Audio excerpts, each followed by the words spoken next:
towns and trade. New cities. Let us retrace our steps back to the urban centers that emerged in several parts of the subcontinent from 6th century BCE. As we have seen, many of these were capitals of Mahajanpadas. Virtually all major towns were located along routes of communication. Some, such as Patliputra, were on riverine routes, others, such as Ujjaini, were along land routes, and yet others, such as Puhar, were near the coast, from where sea routes began. Many cities like Mathura were bustling centers of commercial, culture and political activity.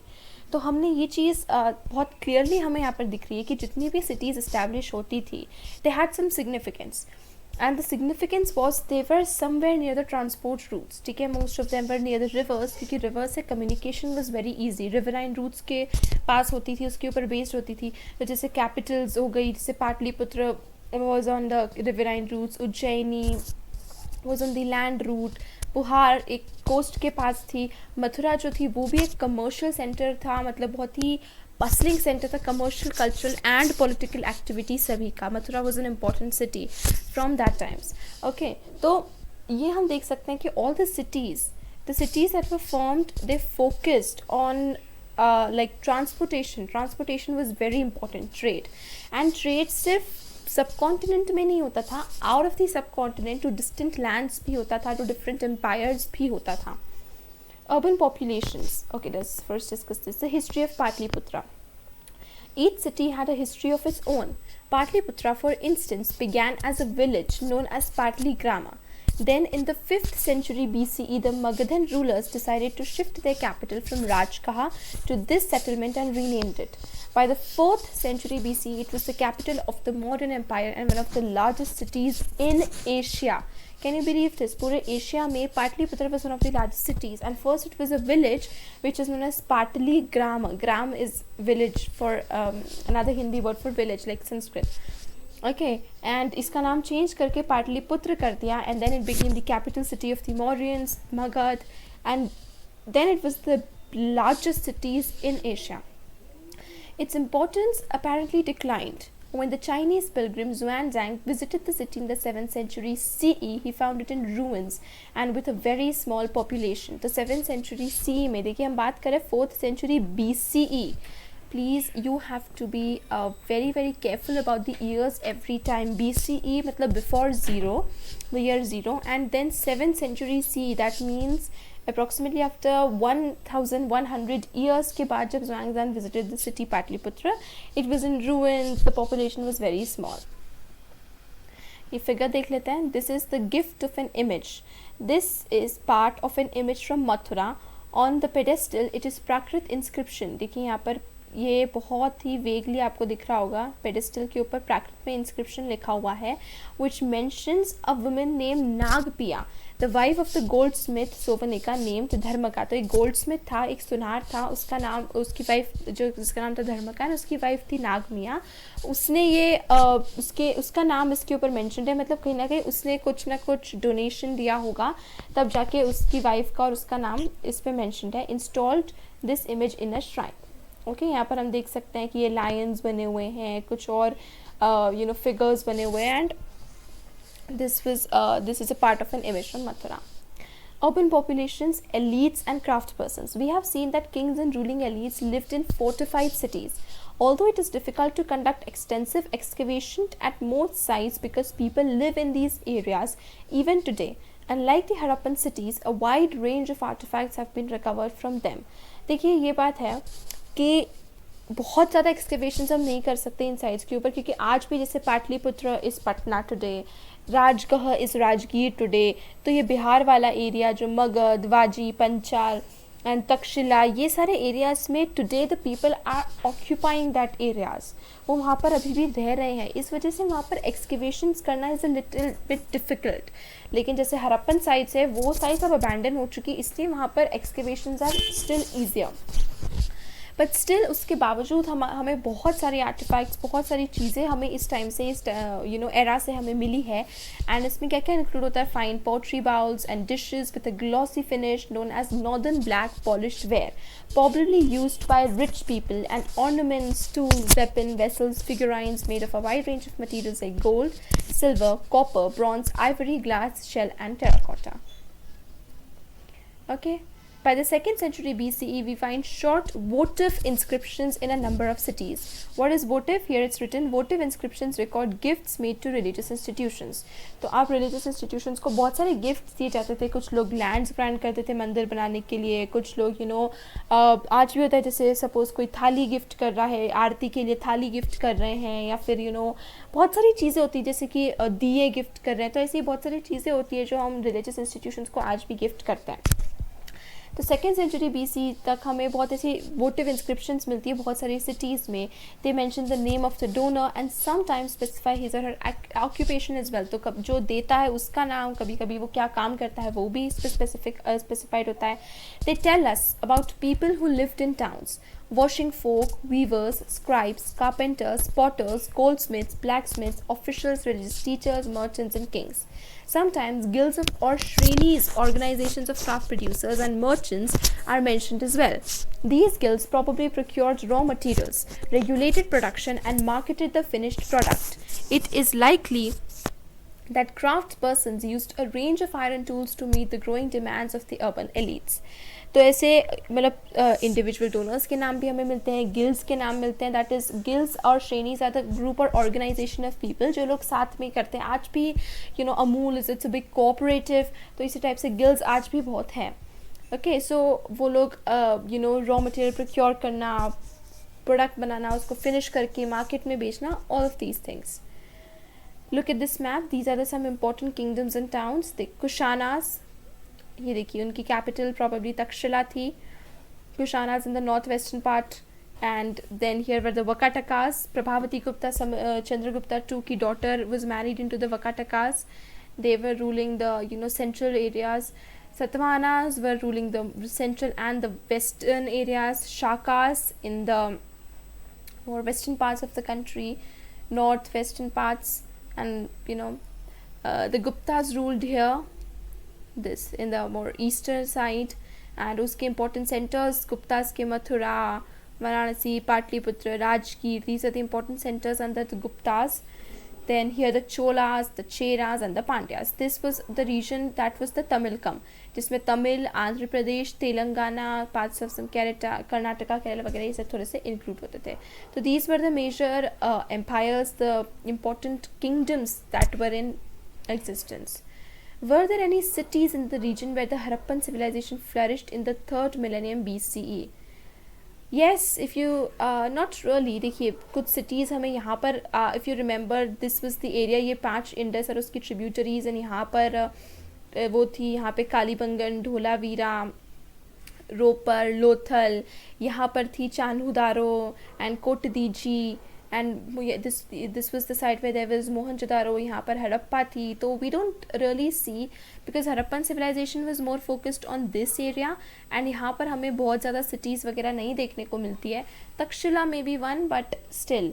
तो there were not many cities जो Harappan civilization के time पर occupied थी, and was also occupied during this time. वो ज़्यादा थोड़ा सा shift हो गया था to the main Indian mainland now. Okay, Harappan was still in the northern part. South में Harappan was never beyond these lines. Okay, now beyond is these lines पूरा shift हो चुका था. Trade in the subcontinent and beyond. From the 6th century BCE, land and river routes crisscrossed the subcontinent and extended in various directions, overland into Central Asia and beyond, and overseas, from ports that dotted the coastline extending across the Arabian Sea to East and North Africa and West Asia, and through the Bay of Bengal to Southeast Asia and China. आप देख सकते हैं पूरी crisscross होती हुई इधर से उधर, and not only in the subcontinent but beyond it, far beyond it, Asia and Mesopotamia वगैरह जैसे कि जो एरिया हर जगह तक trades जो था was there.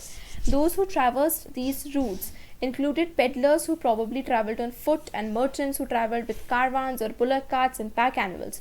Also, there were seafarers whose ventures were risky but highly profitable.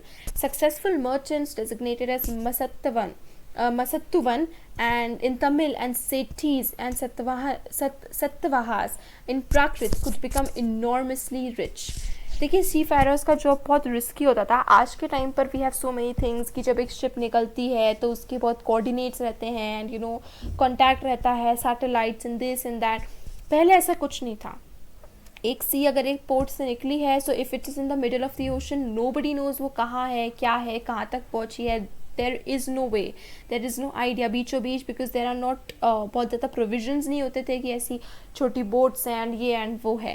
सो उस टाइम पर सी फेयरर्स का काम बहुत रिस्की होता था कि अगर बीच में पायरेट्स ने आके रूट मतलब जो वो उन्होंने लूट लिया, या फिर अगर स्टॉर्म में वो शिप जो डूब गई है, तो it was very very risky. But once they reached, ये बहुत प्रॉफिटेबल होता था, बिकॉज सी के थ्रू आप बहुत ज़्यादा क्वांटिटी का सामान एक ही साथ ले जा सकते थे as compare to road. And roads वगैरह में ये होता था कि आपको जहाँ आप जिस एरिया से ट्रैवल कर रहे हो, आपको हर जगह टैक्सेस देना पड़ता था. वहाँ पे आपकी लूट का डर रहता था कि जो द लुटेरास, जो रॉबर्स होते थे, वो आपका लूट सकते थे ना. आपको जगह जगह एवरी स्टॉप यू मेड आपको हर किंगडम में टैक्स पे करना पड़ता था.